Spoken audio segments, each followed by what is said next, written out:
Hi everyone, this is Mayank Kothari and today in this video we are going to discuss about the modified internal rate of return. Internal rate of return जो हमने concept देखा उसी का modified version है modified internal rate of return. Short form में आप इसको हर जगह पे MIRR के नाम से जानेंगे. ठीक है ना. What is modified internal rate of return? बहुत ही सिंपल सी बात मैं आपको बताता हूँ. और इंटरनल रेट ऑफ रिटर्न में हम क्या करते थे, पहले ये चीज़ समझाता हूँ मैं आपको. 1 2 3 4.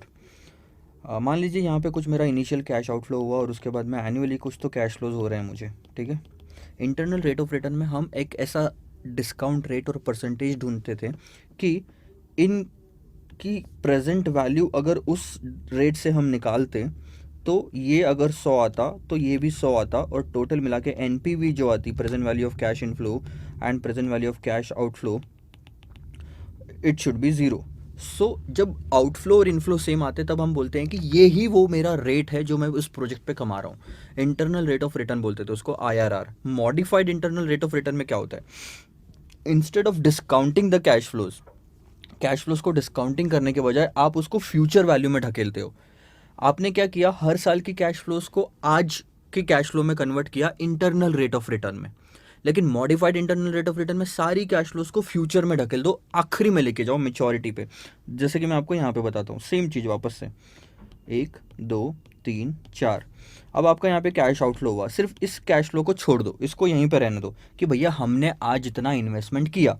फिर ये कैश फ्लो इनफ्लो हो गया, फिर ये इनफ्लो हो गया, फिर ये इनफ्लो हो गया और ये फिर इनफ्लो हो गया. आपको क्या करना है, आपको क्वेश्चन में एक रेट ऑफ इंटरेस्ट दिया रहेगा. ठीक है. अब उस रेट ऑफ इंटरेस्ट से उसकी फ्यूचर वैल्यू निकालो. सिंपल. उस रेट ऑफ इंटरेस्ट से फ्यूचर वैल्यू निकालो, उस रेट ऑफ इंटरेस्ट से फ्यूचर वैल्यू निकालो, उस रेट ऑफ इंटरेस्ट से फ्यूचर वैल्यू निकालो. और यहाँ की कैश फ्लो तो यहीं पे है तो उसको तो कुछ मतलब ऑलरेडी उसी दिन की वैल्यू है. अब इन सब की आप टोटल कर लो. लेट्स से फॉर एग्जांपल ये आ रही है 125 और हमने आउटफ्लो लगाया 100 रुपये. अब क्या हुआ पता है, सिंपल सा पहली स्टेप क्या है पता है, जितने भी कैश फ्लोज है उनको अल्टीमेटली सिर्फ दो कैश फ्लोज में कन्वर्ट कर दो. आज आउटफ्लो कितना हो रहा है और आखिरी में इनफ्लो कितना हो रहा है. दो कैश फ्लोज बची अब आपके पास में.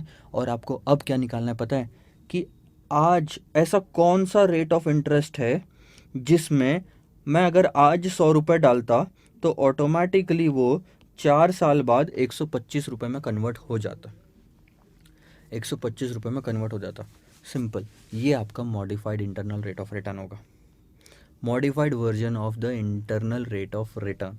बहुत ही सिंपल. मैं फिर से आपको रिपीट कर रहा हूँ और उसके बाद हम एक क्वेश्चन भी देखेंगे जिससे आपको मैं समझाऊंगा. अभी सारे कैश फ्लोज को सिर्फ दो कैश फ्लोज में कन्वर्ट करो. आज की कैश फ्लो तो आज की ही रही है और जो सारी चारों साल की ऑपरेटिंग कैश फ्लोज थी उसको फ्यूचर वैल्यू में ढकेल के एक कैश फ्लो में कन्वर्ट करो 125 रुपये. अब आपके पास में सिर्फ दो कैश फ्लोज है. अब वो रेट ऑफ इंटरेस्ट निकालो कि अब कैसे निकालना मैं बताऊंगा. अब वो रेट ऑफ इंटरेस्ट निकालो कि अगर मैंने 100 रुपये आज इन्वेस्ट किए तो 4 साल में 125 रुपये होने के लिए कौन सा रेट ऑफ इंटरेस्ट लगेगा और कंपाउंडिंग होगी. सो कंपाउंड अमाउंट वाला हमारा फॉर्मूला हम यहाँ पे यूज़ करेंगे. Compound amount is equal to principal value in bracket 1 + r to the power NT. So compound amount हमारी 125 है, प्रिंसिपल वैल्यू 100 है, यहाँ पे 1 + r रहेगा और NT में 4 साल रहेंगे ऊपर में. ख़त्म.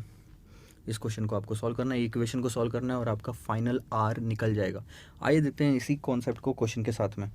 An investment of ₹1,36,000 yields the following cash inflows. आपने स्टार्टिंग में एक इन्वेस्टमेंट किया ज़ीरो टाइम पे. कितने साल है? 5 साल है. तो यहाँ ले लेता हूँ मैं. ज़ीरो टाइम पे आपने एक इन्वेस्टमेंट किया 1,36,000 का. ठीक है. पहला साल, दूसरा साल, तीसरा साल, चौथा साल और 5वां साल. अब आपको कैश फ्लोज हो रही है उसके 30,000, 40,000, 60,000, 30,000, 20,000 कैश फ्लोज हुई आपकी. ये सब मैंने क्या बोला था, modified internal rate of return निकालना है और आपको ये रेट 8% कॉस्ट ऑफ कैपिटल दिया है. इसी रेट से आप फ्यूचर वैल्यू निकालोगे.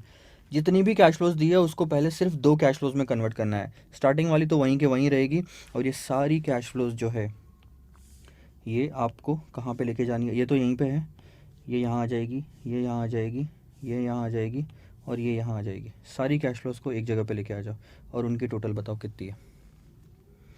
समझ में आ रहा है. और फ्यूचर वैल्यू निकालना है आपको, फ्यूचर वैल्यू निकालना है सबकी. देखो टेबल बना रहा हूँ मैं. year cash flow future value factor at 8% and future value 1 2 3 4। First year में कैश फ्लो कितनी है हमारी 30 40 60 30 20 30 40 60 30 20 फ्यूचर वैल्यू फैक्टर। बहुत ही सिंपल, इस टाइमलाइन से आपको पता चल जाएगा। आपको 8% का फ्यूचर वैल्यू फैक्टर निकालना है। फ्यूचर वैल्यू फैक्टर सर कैसे निकालते हैं? प्रेजेंट वैल्यू फैक्टर होता है एक, और एक होता है future value factor. Present value factor is nothing but 1 divided by 1 plus R, और future value factor is nothing but 1 plus R. ठीक है, तो अगर 4 साल का निकालना है तो टू द पावर 4, और यहाँ 4 साल का निकालना है तो टू द पावर 4, 5 साल का निकालना है तो टू द पावर 5। ठीक है, तो हमको फ्यूचर वैल्यू फैक्टर निकालना है 1.08 टू द पावर 5, कभी 4 कभी 3। अब आप समझो, ये 30,000 रुपये जो आप इन्वेस्ट कर रहे हो, आप मेरे को सिर्फ इतनी सी बात बताओ, इन्वेस्टमेंट कहाँ होगा? फर्स्ट ईयर के एंड में होगा, क्योंकि फर्स्ट ईयर के एंड में हमको ये कैश फ्लो मिली है। फर्स्ट ईयर के एंड में आप इन्वेस्ट करो उसको। कर दिया सर, फर्स्ट ईयर के एंड में इन्वेस्टमेंट कर दिया। इन्वेस्टमेंट को कहाँ तक लेके जाना है? 5वें साल के एंडिंग तक लेके जाना है। 5वें साल के अगर एंडिंग तक लेके जाना है तो कितने साल के लिए वो इन्वेस्टमेंट हो रहा है? ध्यान दो, यहाँ से शुरू होगा, ये पहला साल है इन्वेस्टमेंट का, ये दूसरा साल है इन्वेस्टमेंट का, ये तीसरा साल है इन्वेस्टमेंट का, और ये चौथा साल है इन्वेस्टमेंट का। सिर्फ 4 साल तक आपने उस कैश फ्लो को इन्वेस्ट करके रखा, तो 4 साल तक ही इंटरेस्ट मिलेगा। ये तो समझ में आ रही है आपकी बात? तो 4 साल का फैक्टर आपको ज़रूरी है।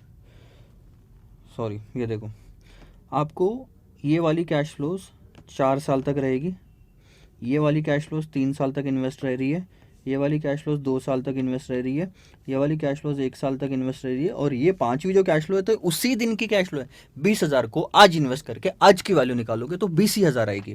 तो ये 0th ईयर के लिए होगी। 0th ईयर का फैक्टर कितना होता है? 1।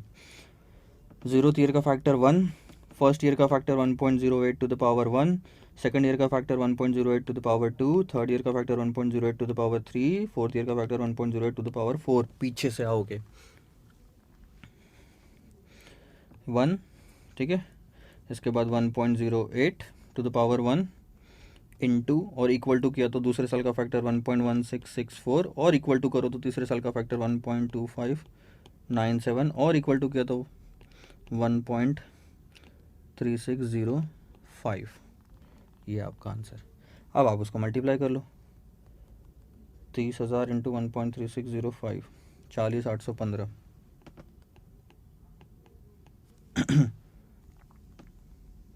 40,000 इंटू 1.5388,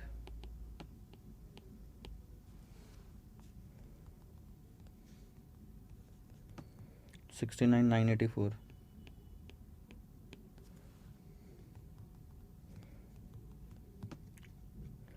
सॉरी, 30,000 इंटू 1.08, 32,400, और ये तो 20,000 ही रहेगा क्योंकि उसी दिन की वैल्यू है। टोटल कर लो,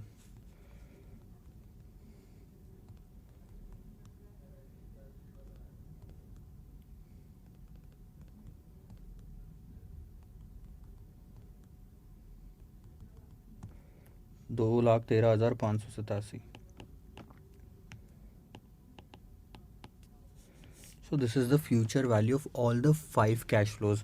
अब आपका जो है कैसे कन्वर्ट हो गया पता है?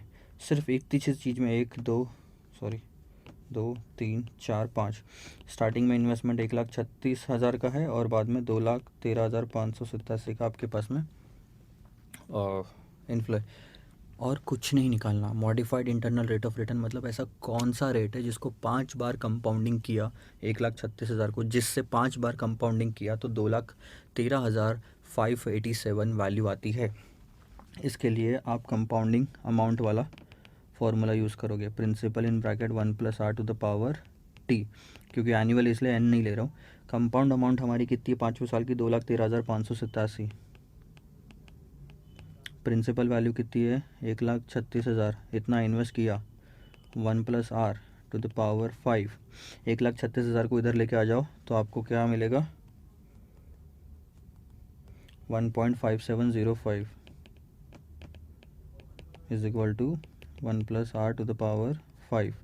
1.5705 टू द पावर 1/5। इधर आने के बाद ये 1/5 होता है, उधर सिर्फ 5 था, इधर आने के बाद ये 1/5 हो जाएगा। ठीक है, अब इसको कैसे सॉल्व करना, ध्यान देना, ये स्टेप्स मैं आपको कुछ बता रहा हूँ, कैलकुलेटर पे आप उसको सॉल्व कर सकते हो, बहुत ही सिंपल।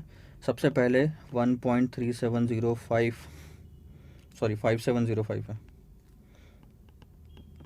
को कैलकुलेटर पे रखो, स्क्वायर रूट का बटन दबाओ 12 बार, -1 का बटन दबाओ, डिवाइडेड बाय 5 का बटन दबाओ, क्योंकि 1/5 है इसलिए डिवाइडेड बाय 5, सिर्फ 5 होता तो मल्टीप्लाइड बाय 5, +1 का बटन दबाओ, फिर इंटू इक्वल टू एक बार और एक बार और एक बार, ऐसे कर करके 12 बार दबाना, इंटू इक्वल टू।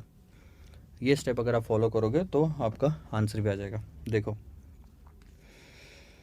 1.5705 ये मैंने रखा, उसके बाद 12 बार स्क्वायर रूट, तो कहाँ गया स्क्वायर रूट का बटन, 1 2 3 4 5 6 7 8 9 10 11 12, ठीक है, -1 डिवाइडेड बाय 5 +1, अब इंटू इक्वल टू 12 बार, 1 2 3 4 5 6 7 8 9 10 11 12, 1.09448, 1.09, अच्छा मैं ये पेन से क्यों लिख रहा हूँ,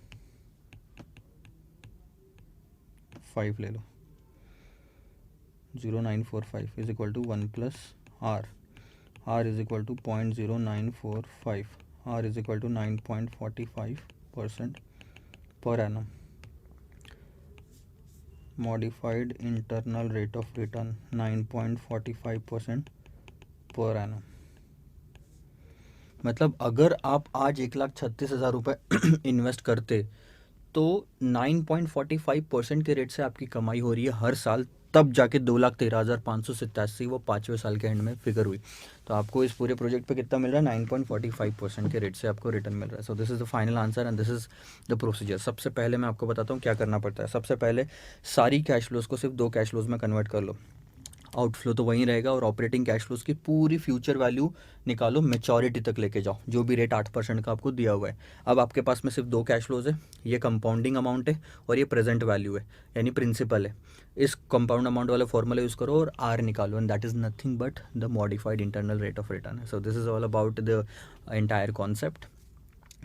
ये वाला तो हमने already time value of money में देखा है, कंपाउंड अमाउंट क्या होता है, कंपाउंड अमाउंट क्या नहीं होता, तो ये फॉर्मूले से रिलेटेड मैंने आपको कुछ भी डिस्कस नहीं किया। अगर आपको नहीं समझ में आया ये फॉर्मूला तो go back and watch the compound amount या कंपाउंड इंटरेस्ट वाला formula in the time value of money topic. So this is all enough for this lecture. In the next lecture we are going to discuss about some questions on the modified internal rate of return or the next concept. Bye bye.